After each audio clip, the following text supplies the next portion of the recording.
Dobro. History. Archive. Welcome to the Deep Dive. Today we're taking a story you think you know, the race for the South Pole, and we're putting it under the microscope. Right. This is going to be a kind of forensic autopsy. We're looking at the expeditions of Roald Amundsen and Robert Falcon Scott in 1911 and 1912. And our goal here isn't just to retell a story of adventure. It's to extract the critical, sometimes really surprising, reasons that determine success, or in this case, catastrophic failure. And we're moving beyond that simple binary you always hear, the heroic British failure versus the cold, professional Norwegian victory. Yeah, the hero versus bungler narrative. It's too simple. It is. Our sources, and we're talking detailed supply manifests, weather data from the time, even modern physiological models, they force us to see this as a collision of two completely different systems. Two philosophies of survival, really. Exactly. And what we find is that Amundsen's victory wasn't just luck. It was rooted in a superior, deeply pragmatic strategy. Specifically, that whole dog and ski transport system. That's the core of it. A system that maximized their caloric return and, crucially, minimized their metabolic strain. It was just more efficient. And Scott's tragedy, on the other hand. It wasn't just one thing. Our sources point to this complex cascade of failures. Yes, a cascade. And many of them were self-inflicted. Things like logistical rigidity, a massive caloric deficit baked into their diet from day one. Which basically guaranteed starvation. Guaranteed it. Then you add in the silent killer, latent scurvy, which nobody understood properly at the time. And all of that, all those internal flaws were then hit by this almost statistically impossible weather event at the very end. A climatic anomaly that just sealed the deal. It's a perfect storm. It's a fascinating look at how a perfect strategy can absorb bad luck, while a flawed strategy really needs perfect luck to succeed. And Scott didn't get it. Not at all. But before we get into the nitty-gritty of calories and clothing, we have to set the stage. We have to understand the immense pressure, geopolitical and psychological, that turned what was supposed to be a scientific venture into this desperate, high-stakes race. Right, because that context explains so many of the decisions that followed. Okay, let's unpack this. So it's 1910. And for all intents and purposes, the world map is, pretty much full. It's filled in. The great Victorian puzzles, like finding the source of the Nile or mapping the Arctic, they're solved. So the poles, north and south, they become this last great prize. The last, as one of our sources calls it, terrestrial vacuum waiting to be claimed. And this period, the heroic age of Antarctic exploration, it wasn't just about drawing lines on a map anymore. It became a global stage. For what, exactly? Proving national strength. Proving everything. National prestige, industrial power, imperial vigor. The pole was a symbol of technological and, frankly, racial supremacy for these European powers. And for Britain, that pressure must have been enormous. Immense.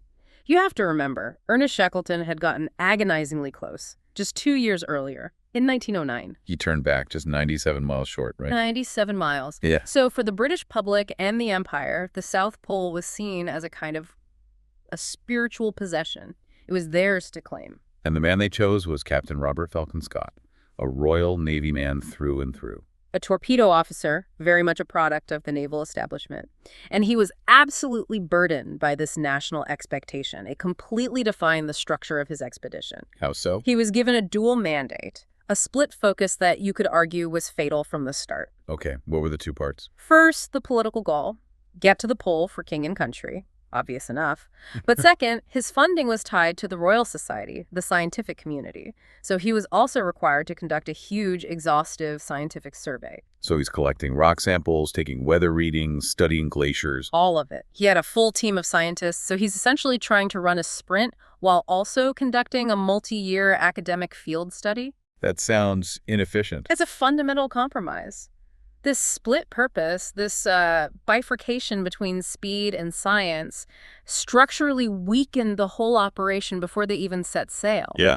Every decision had to serve two competing masters. Let's first contrast that with Amundsen. He's coming from a very different place. Completely different. Norway was a brand new nation, really. They'd only gained full independence in 1905. They weren't fighting to maintain an empire. That they're fighting for recognition. For recognition, for a place on the world stage. And Amundsen himself was not a naval officer. He was a professional explorer. This was his job. He'd already navigated the Northwest Passage, right? It was a big deal. A huge deal.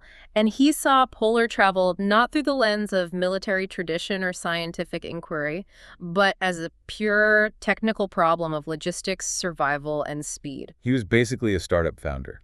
That's a great way to put it. He operated like a commercial entrepreneur with a single obsessive focus. Science was a nice bonus, but survival and victory were the business. This difference in their whole mindset is the perfect setup for the bombshell that actually starts the race.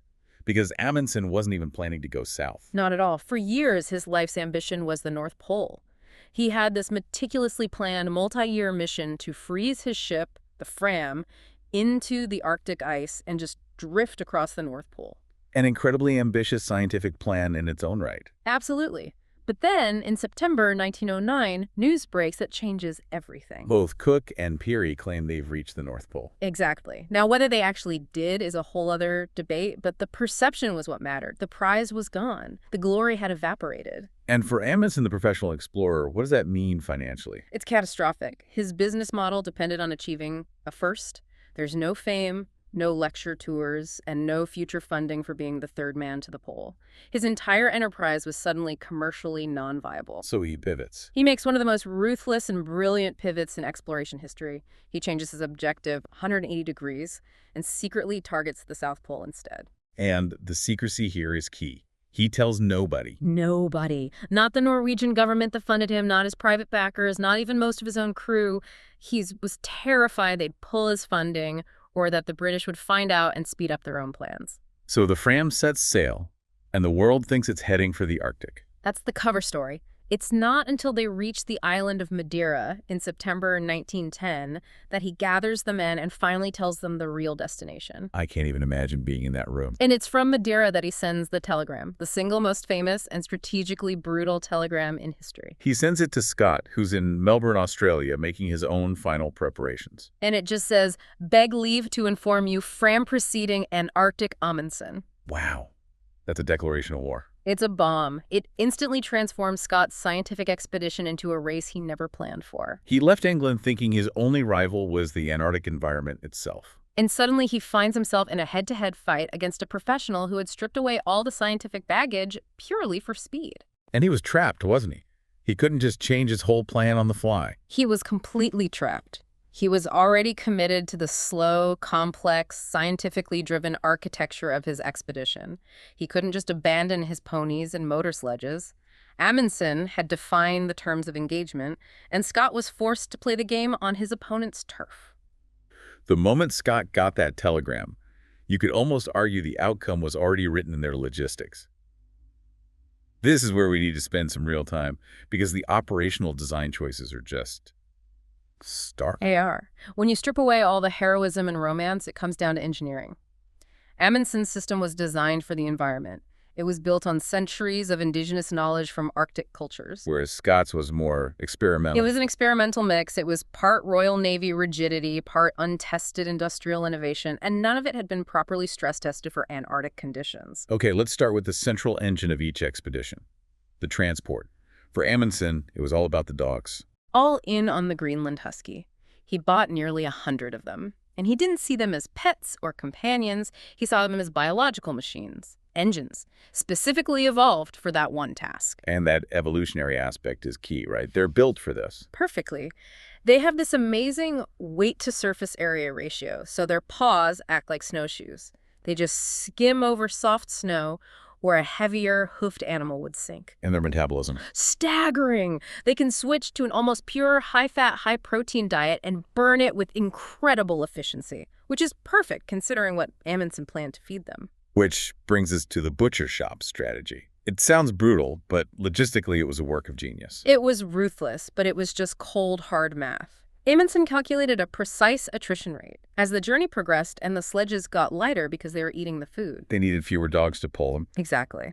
So the surplus dogs were culled at pre-planned points. The main cull happened at a depot at 85 degrees south. And this served two critical functions, didn't it? Two functions that really guaranteed their success.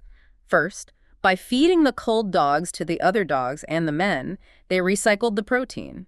It kept the energy levels of the remaining team at peak efficiency. And second, and this is maybe even more important, it meant they didn't have to haul massive amounts of dog food for the return journey. Their fuel supply was also their motive power. The sledges just kept getting lighter and faster. And then you had the human element. Yeah. The Norwegians were all expert skiers. This is so often overlooked, but it's a massive differentiator. They weren't just slogging through the snow, they were trained in the telemark tradition. They were gliding.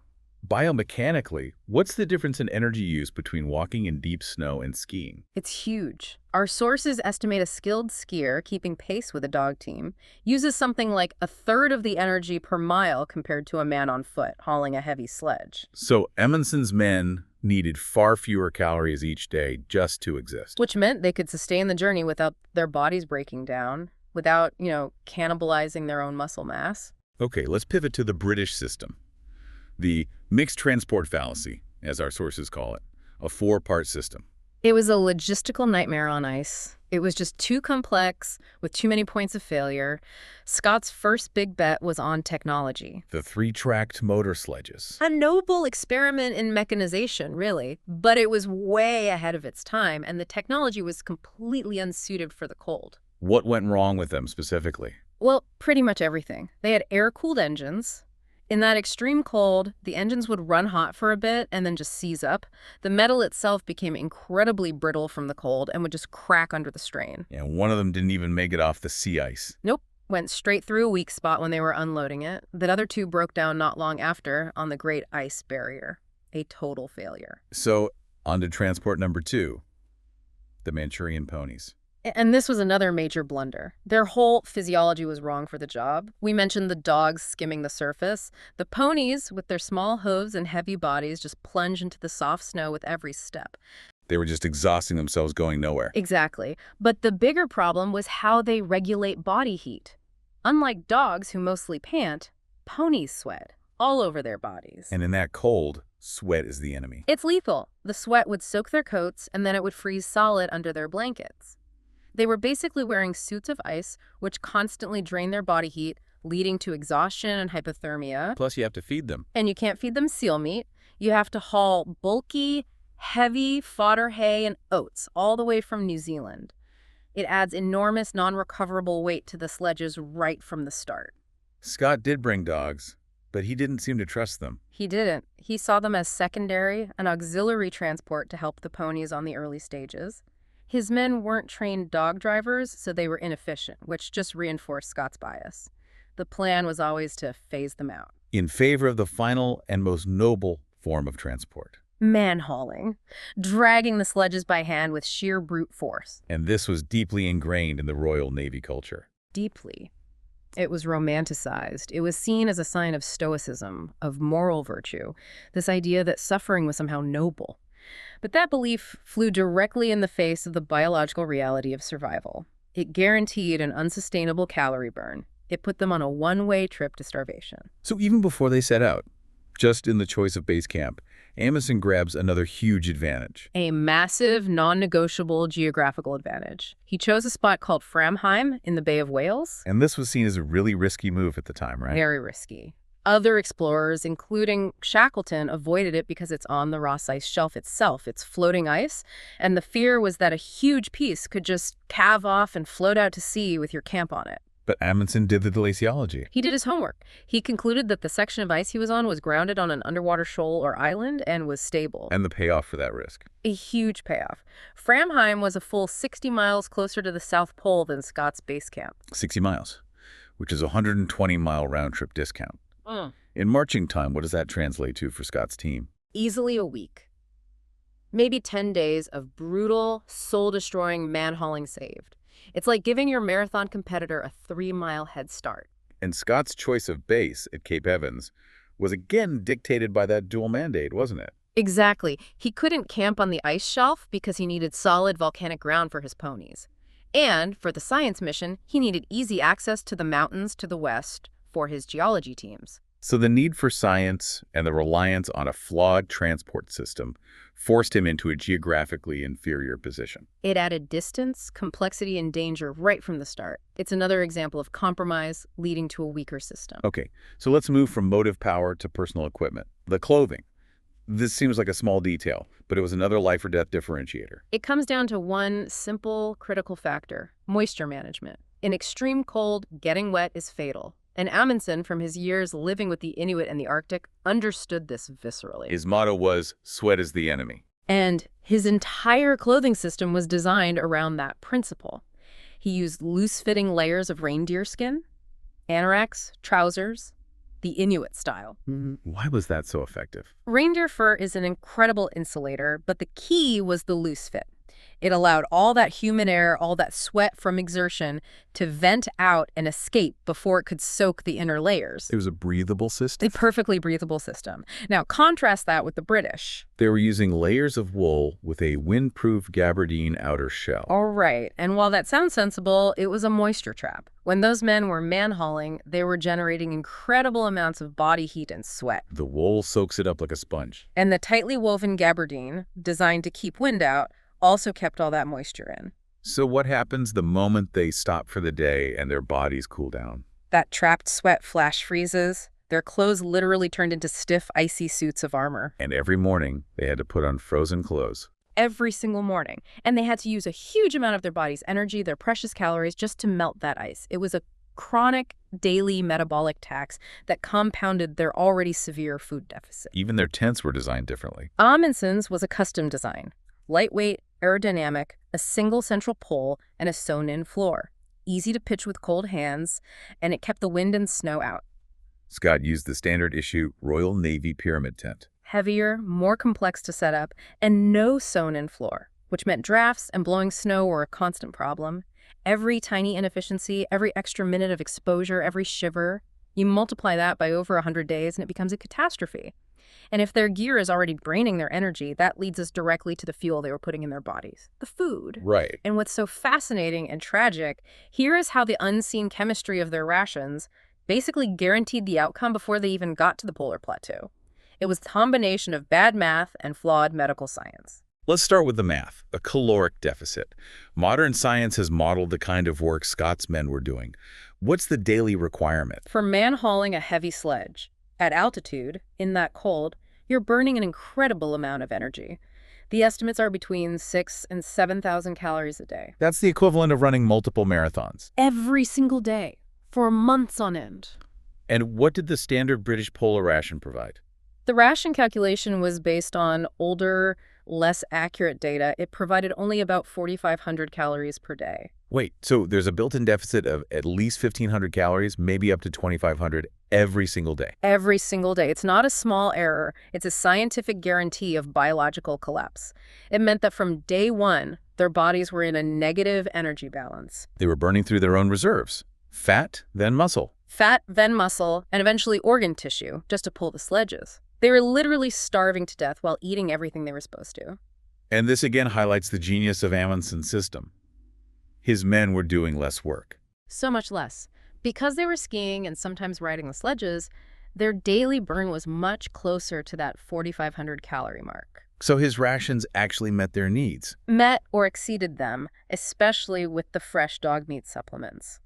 There are reports that the Norwegians were actually gaining weight on the return journey. That is the ultimate sign of a successful logistical system. So, on top of the slow starvation from the calorie deficit, Scott's men were also dealing with scurvy. But the medical advice they had at the time was just wrong. Completely wrong. The tragedy is that the correct theory that scurvy is caused by a vitamin C deficiency was known, but it wasn't widely accepted. The dominant theory in the British medical establishment, championed by a very influential scientist named Sir Almroth Wright, was that scurvy was a type of bacterial poisoning. Ptomaine poisoning from tainted meat. Exactly. So, acting on this flawed theory, Scott's medical team was incredibly careful. They insisted all the preserved meat had to be thoroughly cooked to kill any potential bacteria. And cooking the meat destroys vitamin C. It destroys whatever trace amounts might have been left. So they unwittingly eliminated their only potential source of it. Their diet of biscuits and pemmican was effectively vitamin C free. So they were suffering from subclinical scurvy long before the major symptoms showed up. Oh, for weeks, if not months. And it manifests as this deep exhaustion, depression, mental fog, and this is critical, an inability for your body's tissues to heal. Which explains Edgar Evans' hand wound that never got better. It explains it perfectly.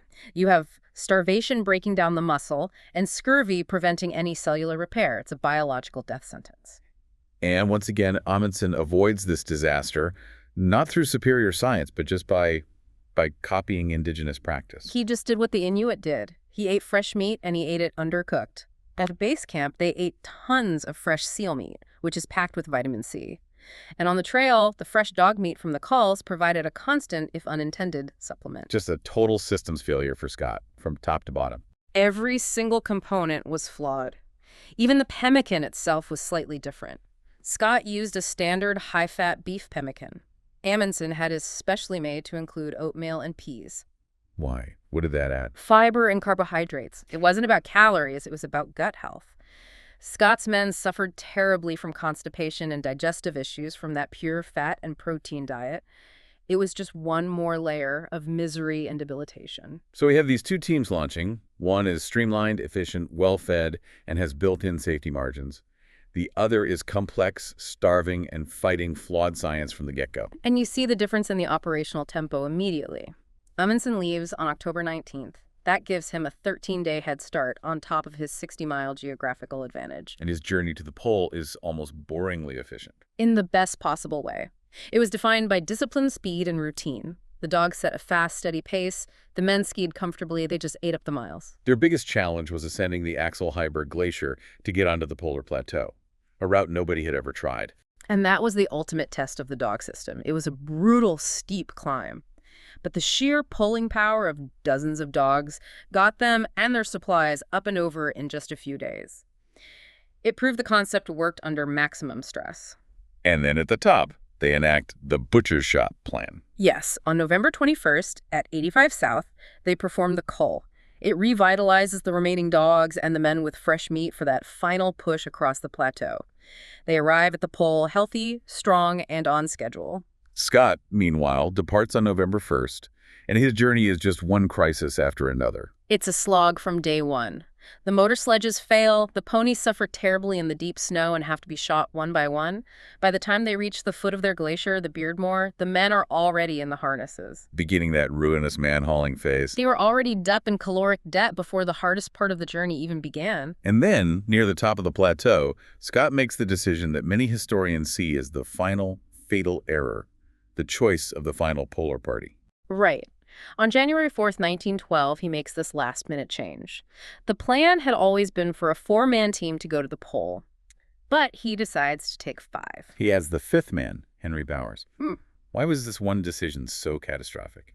It sent a shockwave of inefficiency through their entire, already brittle system. First, the tent.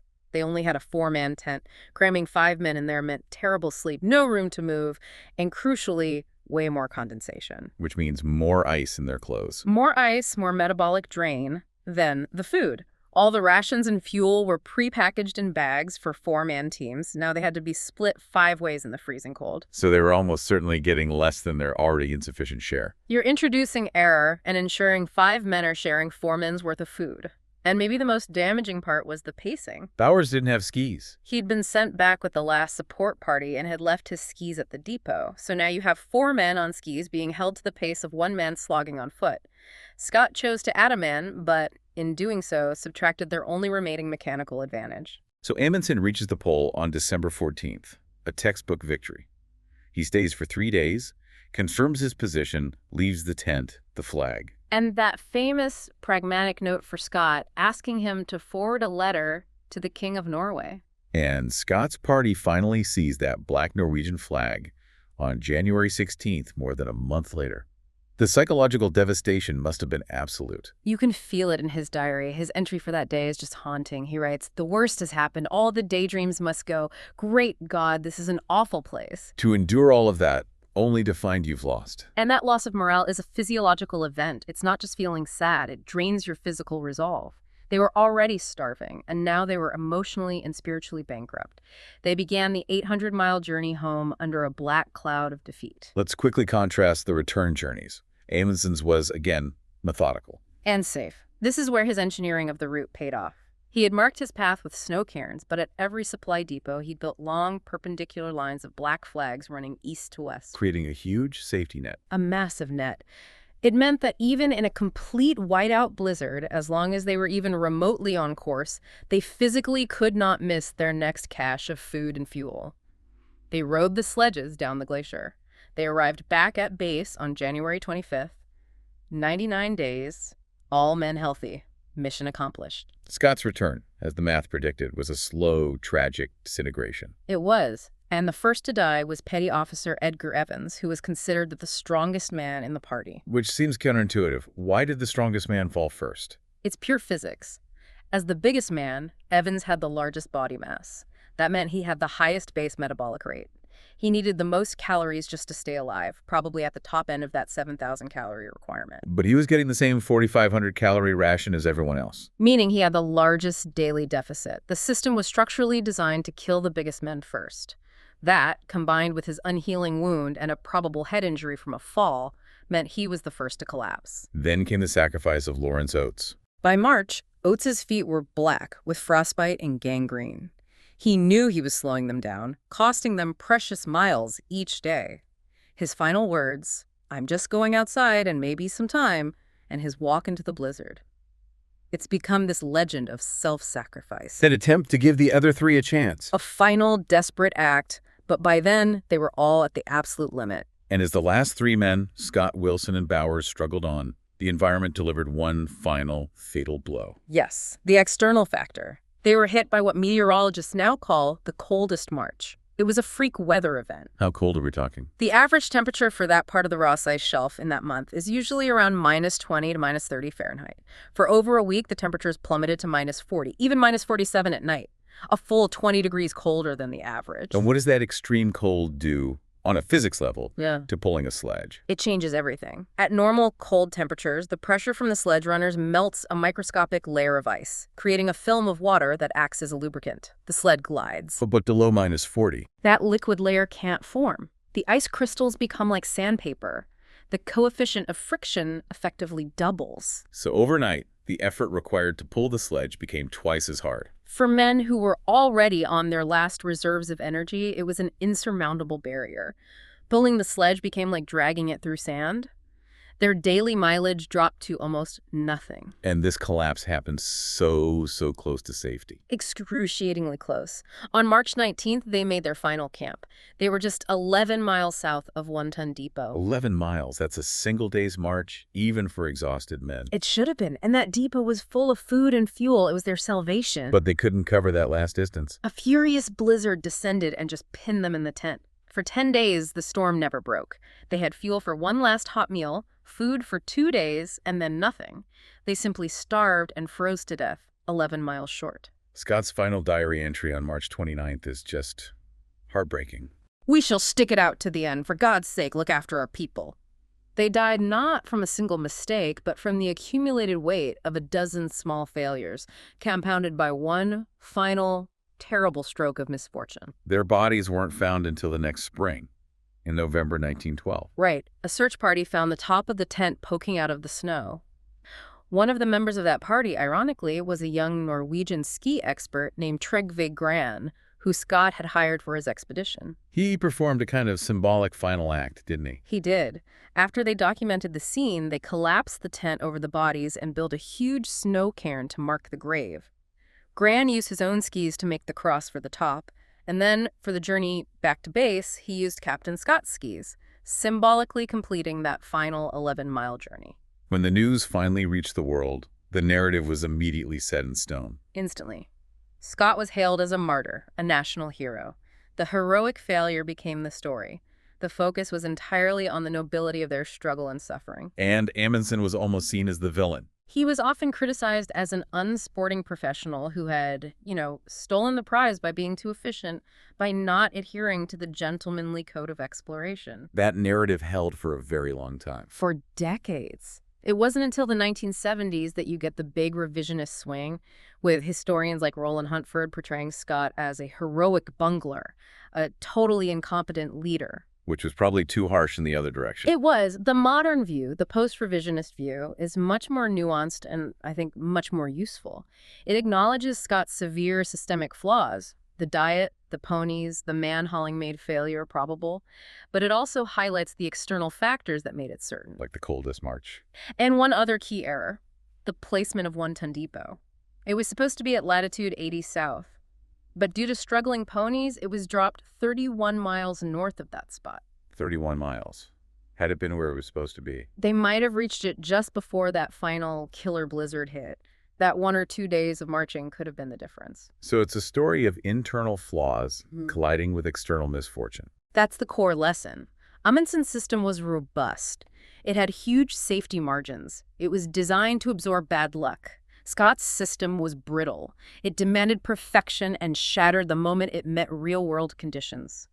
His final words in the diary say it all, really. We took risks, we knew we took them, things have come out against us, and therefore we have no cause for complaint. A failure of calculation, a failure of architecture, but an endurance of the human spirit right to the very end. An incredible, tragic story, and a powerful lesson in systems thinking. So for you, the listener, the key takeaways from this deep dive are clear. This race was really lost before it began. It was lost in the logistics. It was lost in the bad calorie math that guaranteed starvation, the flawed medical theories about scurvy, and a cultural preference for noble suffering over sound biomechanics. And all those internal weaknesses were then tragically exposed by that freak weather event, the Coldest March, which literally doubled the difficulty of their task just 11 miles from home. The system failed. It was fundamentally a failure of calculation and rigidity colliding with bad luck. Thank you for sharing your sources for this. It really changes how you see this story. Now, here's a final provocative thought for you to explore on your own. Think about our modern ventures into extreme environments. Space travel, deep-sea subs, high-altitude mountaineering. How much of that planning is a direct descendant of Amundsen's philosophy? The obsession with redundancy, with efficiency, with minimizing metabolic strain, versus how much relies on Scott's idea of heroic stoicism to overcome a planned deficit. The legacy of that race and the lessons from its failure are still being written in every mission plan today.